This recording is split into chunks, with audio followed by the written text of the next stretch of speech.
Well, moving into our second story of the day, we got a clip here from The View. I'm sorry to subject you to this, folks, but it's content. It just shows you where the progressive left are, as well as the other nutsos around the world, rather than Joe Biden speaking. We got the other nutsos from The View here speaking. Hit that like and subscribe button if you haven't already. So The View is covering here this judge who was given a speech at Stanford, and a bunch of students decided to protest him, and The View is giving their opinion on this, and it's so asinine, it's going to make your head spin. Here's the clip of the students protesting, which we've covered before, but I think it's good to see it again, and then we're going to listen to The View hosts give their commentary on this whole thing. Hope you're sitting down. Hope you got your coffee, folks, because your head's about to spin. So you've invited me to speak here, and I'm being heckled nonstop, and I'm just asking for an administrator to sign it. That's an It isn't a setup. But for many people in this law school who work here, who study here, and who live here, your advocacy, your opinions from the bench land as absolute disenfranchisement of their rights and does land. If you do choose to stay here, I do think we should give space to hear what Judge Duncan has to say. And I hope that also you will take question and answer and comment section to say what you need to say. I want to ask that half the folks walk out and protest, and the rest of us, let's tone down the heckling slightly so we can get to our questions. So the university sent Judge Duncan an apology letter claiming staff and students acted inappropriately. Yeah. But I think back to the State of the Union, and this is what we're teaching people to do. We're teaching people how to be inappropriate. Here we go. Blame Republicans again for shouting at Joe Biden because it's all Republicans' fault. Again, we just saw that from the last episode. It's Trump's fault for everything. We always got to turn it on Republicans, this or that, even though literally you've had Maxine Waters stand with a megaphone and say, go after Trump supporters. You have Democrats taking to the streets for literally years, burning down our cities after George Floyd. But this is the stuff they're going to push and peddle here. It's Republicans' fault, you guys. It's always our fault because we're the evil people. Yelling at the president of the United States, calling him a liar, doing all these things that now our students are saying, well, if it's okay for you to do it and you're supposed to be a lawmaker, I feel the same way because this is my right. So maybe all the snowflakes in the world need to get over the fact that people are going to disagree with them.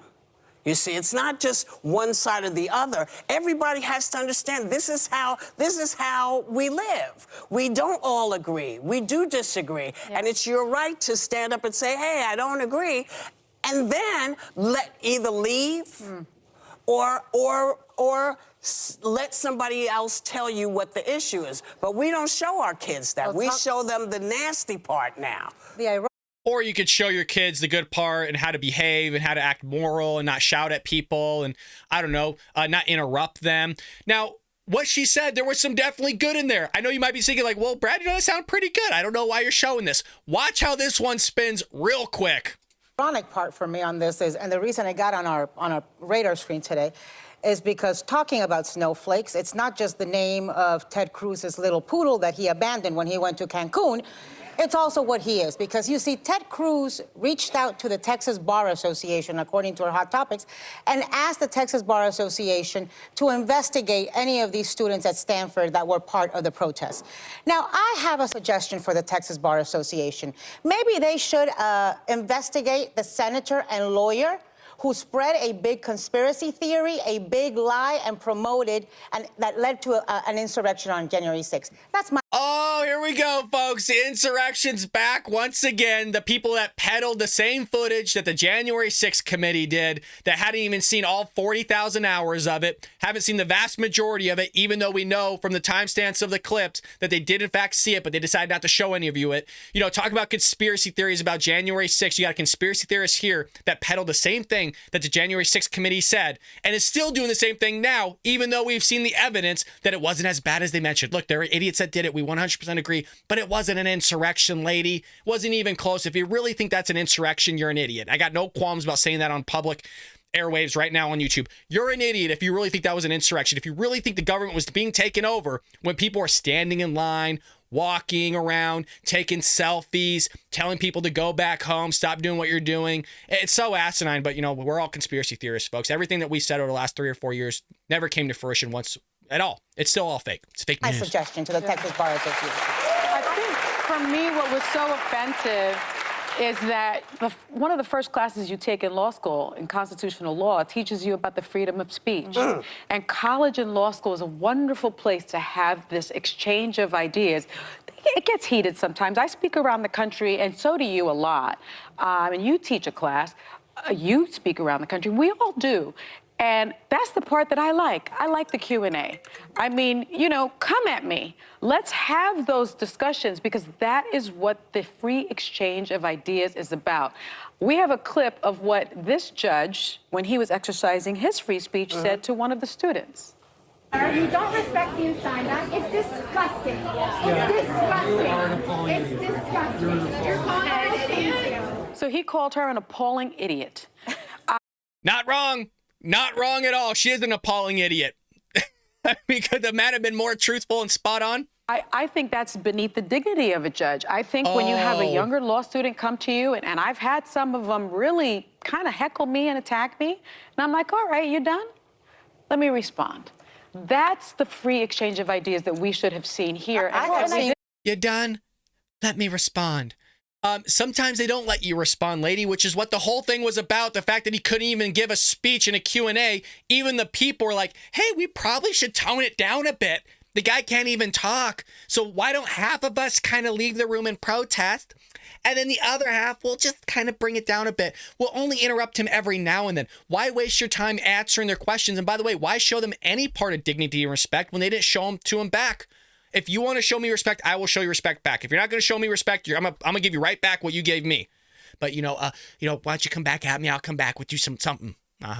People heckled you. it. I've been at comedy shows that you've done in Miami, where you've been heckled, where there have been protests around your bus, and you know it comes with the territory. People, we live in a country where there's free speech. Well, and I think free speech is a two-way. You gotta love that. Well, it's fine, okay? It's fine that you heckle somebody. No, it's not, lady. Do you see the contradictions that's going on here between all their arguments?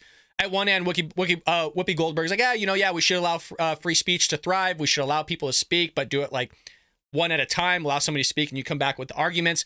But then you have another person like, well, free speech, we should just let it thrive. Just let people yell at one another is basically what she's saying. Street as well, where these students have the right to assemble and to peacefully assemble. If they want to counter demonstrate or they want to offer counter programming, that's the best way to do it. I feel strongly about what Sunny said. Like I teach at Georgetown, and my students constantly are objecting to a speaker who came to campus, and they'll set up their own demonstration, or they'll go and they'll get into strong Q&A. I've had students challenge me in a big way, and that they do it respectfully and thoughtfully, and it's the free exchange of ideas. Everyone learns from it. Like academia is the place to be challenged by ideas. You don't get that from the left. That is absolutely the battleground for ideas. What I see the difference is when you talk about it, Sunny, you come back with ideas. What I think is kind of minimizing the experience is when it's reduced to just name calling and heckling in the name of like, I'm protesting, win on ideas. We've stopped.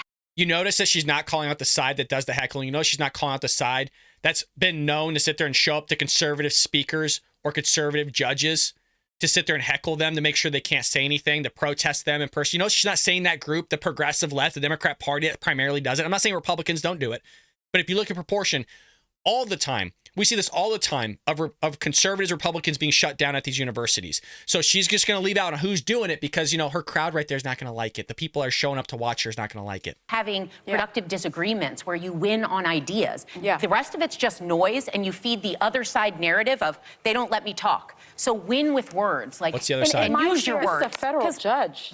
He should be able to use his words. Listen, if you don't want to He's a federal judge. He should be able to use his words pretty well.